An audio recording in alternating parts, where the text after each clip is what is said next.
Hello. Hi, I'm Cailyn. It's been a very long time that I've spoken on stage, so if I stutter, please, I'm starting right now. But today I got invited by Florian and the AI Salon because they wanted me to do a talk on how to build my brand. And to give a short introduction about what I do right now, I'm currently doing a startup, but my previous experiences have been mostly about community building, and I'm pretty good at distributing a lot of my channels and my products to a lot of people. So 3 years ago, I started a AI community in Korea called 10x AI Club. And it started off as a YouTube channel. I had around 33K subscribers. I had an 800 member group chat, monthly offline events. So I would host these kind of events for founders and AI developers and non-developers in Korea. So just a quick sneak peek of that. This was my YouTube channel. So I would post like weekly videos on how to build your AI applications and stuff. I think the most viral video was around like 200K views or something. So I would do a lot of like YouTube video tutorials. I worked with a lot of corporations in Korea to give AI lectures for developers and stuff. So that was what I was doing for about the past 2 years, 1.5 years in 2023. And then last year, I started a startup called Momo. And what Momo is we've pivoted now, so I'm not doing Momo anymore. But I launched this product this year, January, and it was a memory infrastructure platform for AI agents. So we built a self-updating knowledge graph for early stage companies in San Francisco. And then because I'm used to building my community channels and distribution strategies, all of my Twitter demo videos went pretty viral. And that's how I landed my first couple of pilots. That's how I got my first 600 users in a day. For the videos that went viral, each of the videos had around 1K to 3K likes. And for impressions, it was like at least like 200K views. So I really wanted to talk about in today's presentation some of the things that I've learned while doing these kind of distribution channels, any marketing strategies, or how to build your brand and how to build your fan base for your product, because that's the most important thing when anyone can build products these days and vibe code everything. That's literally the only moat that you have right now, which is why should they use your product and why should they be your fan? So basically the goals is really about making sure that your product has organic growth and a lot of retention. I think the things that I'm going to say today are going to be mostly for B2C products, because it's an entirely different strategy when you're targeting B2B companies or the government, because you don't really need to do Twitter or be viral if you're targeting companies. Well, it depends on what kind of product you're building, but if it's if you're mainly like targeting B2C area, then this is something that you need to be really good at, because this is going to be your moat. So you want to build your fans and ambassadors that will be promoting your product even if you don't pay them. That's what you really want to do. You want to build a sustainable brand image, and eventually by this you can also capture leads, pilots, or even investors. I raised my angel round through Twitter because I went viral. And I just like finished that. So there's a lot of upsides to building your own community and brand. So we'll go into the details in this slide. So how to make fans. How to make fans is really about being comfortable about telling your story. So you need to really understand who you are as a person and what kind of story you want to tell to the public. So it's really about your brand, about your self-image.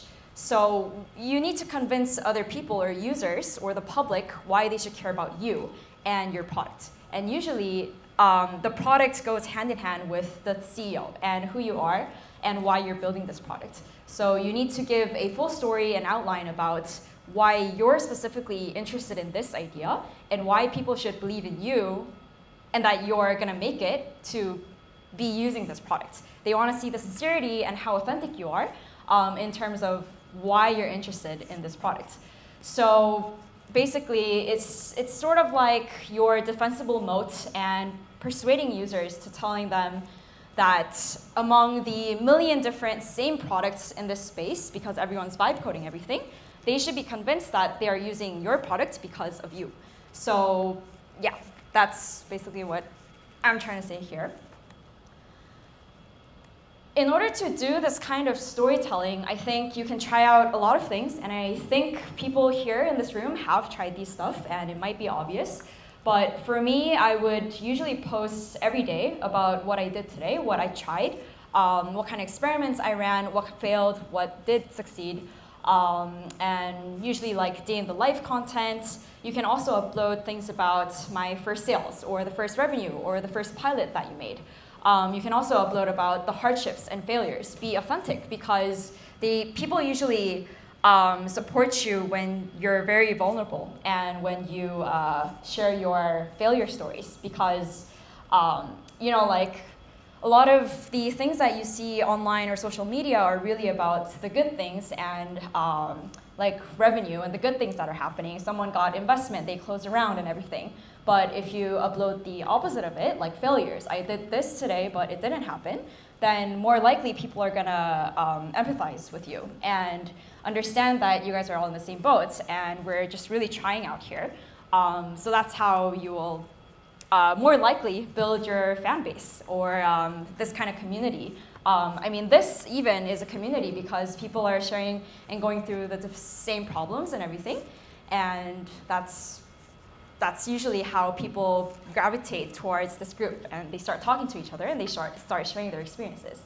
So it's really about creating a story around your problem, why you're solving this problem, and there's many different ways to go about building your story about why you're building this.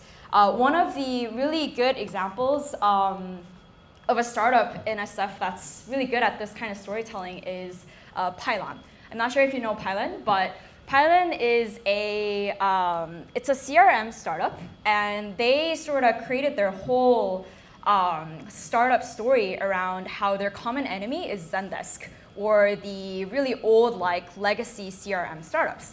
So they really convinced the public that Zendesk is really outdated.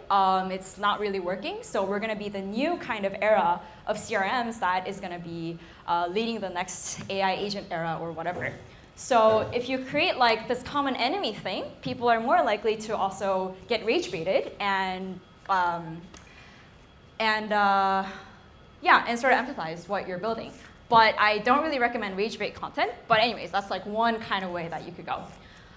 So yeah, the ultimate goal is to really create credibility in this area so that when, for example, you're building a CRM startup, when people think about CRMs, you want them to think about you and your product. So when I was building Momo, my product was like memory infrastructure startups, and memory infrastructure tool.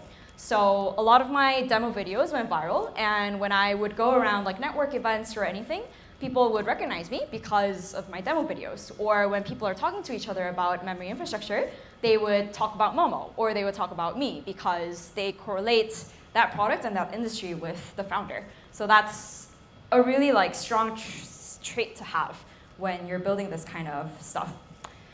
Now, in terms of going viral is not luck at all, and it doesn't happen overnight. And if you think that you can go viral with posting one video, it's never going to work. So you really can't beat consistency. You just have to keep uploading, even if you don't have views. And sometimes that might be hard, and I know how hard it is because I used to chase validation based on likes and impressions. But yeah, you really can't beat consistency. You need to warm up your account and keep posting no matter what. If there are some of you that are in the UGC or campaign marketing field, the easiest way to go viral or get users to your product is to buy 50 phones and buy 50 TikTok accounts and warm them up manually, like literally like make a TikTok account and then keep posting so that the algorithm thinks that you're not a bot and an actual human. Warm that up for 50 phones and then just keep posting your B2C product. And that's how you go viral. So it doesn't happen overnight. You need to put in insane amount of effort, and sometimes it can feel very linear and not scalable, but we're doing things that are not scalable, right? So yeah, that's like basically something that I learned. In terms of the other kind of things that I learned is that within the product space or industry that you're building, there are going to be competitors or other accounts or other accounts who went viral and are doing really good in terms of their social presence or their online presence. So for example, I'm in the memory infrastructure industry. So some of the other accounts or companies that were doing good was Supermemory or Hypernote. I'm not sure if you might know them, but they're usually the ones that people think about. So I would go through all their X accounts and the posts that they've uploaded, and I analyzed the tweets that went viral. So you can sort of see, like, within this industry, what kind of content makes people go crazy, or what kind of content are people interested. So it's basically really easy. So you would analyze your tweets, see the ones that went viral, and then copy the viral templates, and then just like keep posting, and then keep posting until you get a couple hundred followers, and then just keep going until one of the posts like will blow up. And it's going to be very random. You'll never know which one it will be. But when that happens, that's when you get your first influx of 1,000 users, 1,000 followers, and then you just keep going from there. So that was some of the things that I learned. In Twitter, there's also a lot of communities that you can tag. So there's like building public communities, or like memory infrastructure communities, and you can tag them. You can tag Gary Tan, for example, and he'll see your tweet, and he'll repost it. And that's how you get more followers. So those kind of things is a cheat code. Now what I'm going to go into is something that might be useful, which is the demo video structure. So how do you structure your demo videos? So I told you guys that all of my demo videos went viral on Twitter, and I'm just gonna do a quick breakdown of how I structured my demo videos so that you can pretty much copy this template, and it'll be, I hope it helps, but it has helped me a lot. And this kind of stuff I actually learned from Founders Inc., which is an accelerator program in San Francisco. And there's a video guy who is in charge of making all the content for Founders Inc. And he gave me this kind of feedback. So I made this into a lecture, and then I posted it on Twitter, and then that went viral. But this is, I hope it helps. But basically, for any kind of demo video that you're uploading, you want to keep it within 1 minute. And 1 minute is insanely short if you try recording a demo video. People are these days they're ADHD, and they have short attention span. I'm addicted to shorts, so I'm not going to watch something that's more than 15 seconds. So you want to keep your demo video insanely short. If it's going to go to 2 minutes, no one's going to watch that. I'm not even going to watch that, even if it's my demo video. So within the 1 minute, you want to really structure it so that you can grab the user's attention immediately, because they're going to be scrolling on Twitter, and they're not going to stop and watch a 2-minute video. So what you want to do is, for the first 1 second, you want to make a hook. And for the hook, it's about grabbing the user's attention and standing out within the millions of Twitter threads that come up. So for an example of a good hook, I will show you, like this. So this is my first second. And I put this intentionally so that it sort of stands out from the other kind of tweets that usually come up on your thread. And if you see this, you're like, oh, what is this? And then you see usemomo.com. And you sort of get a very quick but a strong attention hook about what this is. And then I go immediately into the one-liner of my product. For the one-liner, you wanna keep it within 5 seconds. So within the next 5 seconds, I will say a hook line, and then let's see if you can now give OpenClaw a brain. So this is my one-liner. So you can think about I think many of you also tried applying for YC. YC applications have one-liner sentences. So even for the demo video, you want to do a 3 to 4 word phrase that will immediately explain and make people understand what kind of thing you're building. So for example, for me, I did a 1 second hook, and then the next 5 seconds is I built a product where you can give your OpenClaw a brain. So then people are interested, are like, okay, how is this girl gonna give OpenClaw a brain? And then for the next 10 seconds, I don't explain, but I immediately show what I built. So in most of your demo videos, you don't want to explain what you're building because this is a visual reference. You want to immediately show what you've built. So just go straight to the product demo. Don't explain what I built. So it's more like visual references than text. So after I say this, Current OpenClaw's memory system doesn't really work. You can now I say the problem statement, which is like current OpenClaw's memory system doesn't really work. So I built something where you can give a brain. now install Momo's memory as a plugin in OpenClaw. First, And then I go straight into the demo video. So 1 second hook, 3 to 4 phrases of the one-liner, and then I say the problem statement, I say the solution, and then I show the demo video. And then for the rest of the demo connect video, your workspace apps where the company memory is hosted right now. It will start. I keep it very fast-paced so that I don't lose the user's attention. And then I go through the whole like setup of like what kind of stuff you can do with this product and blah, blah, blah. Yeah, so for the rest of the 45 seconds, you just show what kind of feature you built. And usually for one video, I recommend you to just show one feature per video. Like if you built a product, there might be 10 different features that you've built and you want to show everything within that 1 minute. It's never going to happen. And because people are very short attention span, they're never going to fully understand what all of that is. So you want to keep it to one feature that you think is amazing for this product. Even if you have 3 different features, just do 3 videos instead of trying to cram it into a 1 video. So try to make sure that it's 1 feature per video. Or some other things that you can do is instead of this whole video, you can also do like 10-second demos of a really insanely cool like screenshot demo of what you built. Like for this one, for example, I upload a screen recording of saying this is my brain, and then this had like 1.7K likes and impressions.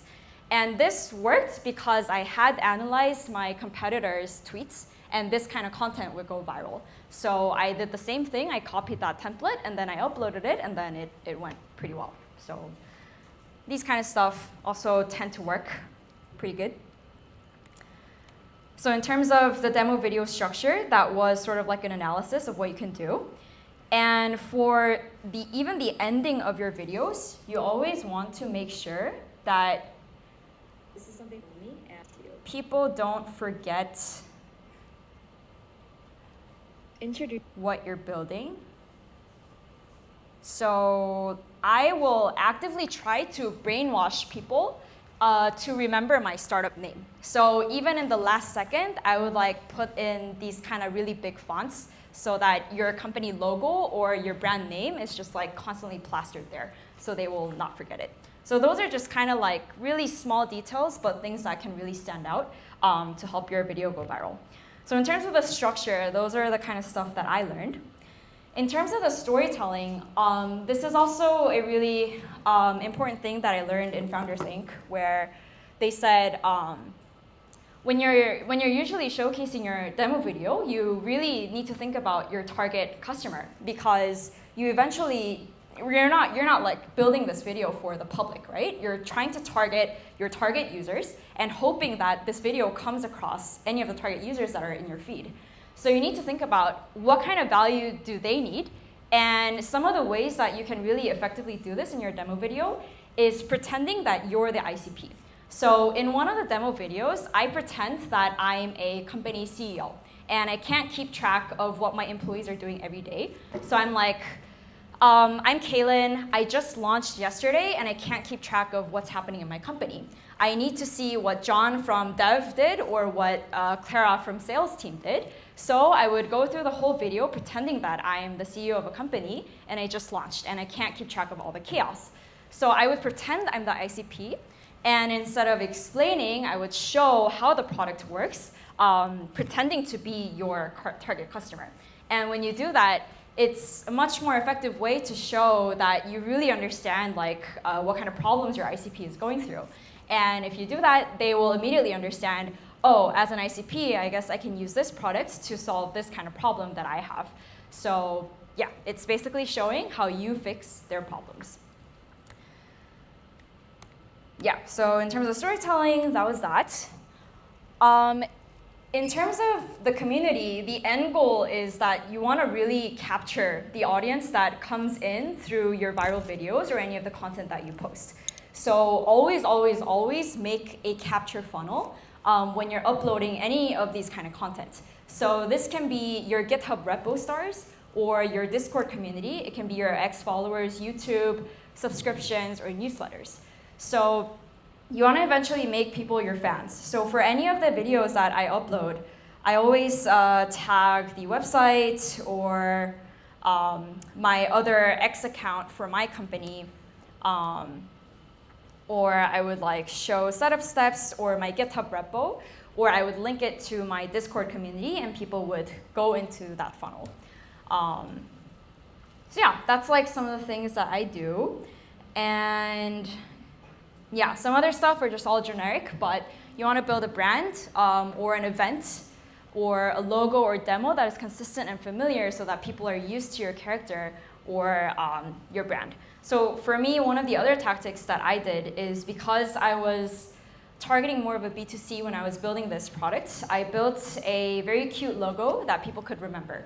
And it's like just like little small things where I would like plaster this character like everywhere or every content that I post, and people would remember this character. So it's effectively trying to brainwash all your audiences so that they remember what you're building and what kind of stuff you're doing. To like extend out, what I also did was I gave this character a personality. So any of the content that I uploaded in this profile, I would pretend to be like this character called Momo and speak like from its first person view perspective. So like now my brain has been developing. What kind of other? Yeah, if I reach 1K followers, I will dance. Now you can talk to me in 1 minute, like those kind of stuff. So just small things. But yeah, eventually you just want to be really good at storytelling, why you have to be building this product, and what's the story. I guess this is really about founder market fit, and probably Hyojin is also going to talk about this in the next lecture, but YC or like any of the people just really want to understand like why you are the right person to be building this product and this company. And if you're not convinced that you should be building this product, then any of the content or stuff that you're going to do is not going to be authentic. Or people are really good at sniffing out what's authentic or not. And that's one thing that I've learned by posting a lot of content. So you want to make sure that anything that you do is really, really authentic. And I do not recommend posting content that is rage bait or speaking low or ill of other competitors or other people, because people are going to remember that, and people are going to remember what kind of personality or characteristic you have, and it's going to backfire eventually. Like it has always backfired. So make sure that you don't fall into the trap of rage bait content. So yeah, those are just some things that I wanted to say. And yeah, eventually you want to make them your organic growth channel and your fan base so that they will promote your product when So eventually this leads to if you have your demo videos that go viral, investors reach out. There's a lot of people that are seeing your posts, and you never know who you're going to run into when you're in SF or Korea or anywhere. They're seeing everything, and they will eventually reach out. They will remember you. So people remember you and your product, and having online presence beats everything. And it really opens doors easily because they know who you are. So that's one of the really, really important things that I've learned about building Momo. Unfortunately, I am now into B2B. So B2B and B2G is an entirely different space. So now I'm like really going into LinkedIn because that's where everyone is. So whether like which industry you're in, it also differs on which platform you're going to use. So just a couple of things on that. If you're B2C, then you really need to have a presence on X, Instagram, and TikTok. If it's B2B, if you're a tech company, X makes sense, but if you're not a tech company, then LinkedIn probably. It's really about where your end users are, so that matters. And then in terms of the capture quality, the user quality of how, like which platform, X usually has a lot of just random people who are interested in your product. So I do not put high quality on X users, on users that come in through X, because they're just like strangers that are just like curious and want to test your product. The highest quality users that I've got is from YouTube, interestingly. So YouTube has always been very, very high quality users for me because YouTube is more mainly like very, very long form content. It's like 20-minute videos. And people stick around to see all of this. And if they see all of this and come into your community, it means that they really care about it and they're really interested. So it also, I think, depends on the quality and the length of the format. X, it's like 1 minute, so people are just curious and they come in, but they also tend to have very, very low retention, so they just drop off. But for YouTube, they have high retention, high quality, so those were the kind of differences that I could see when practicing with different sorts of mediums. So yeah, that's the end of my presentation. That has been some of the things that I've learned. If you have any questions, I will take them right now. Thank you so much.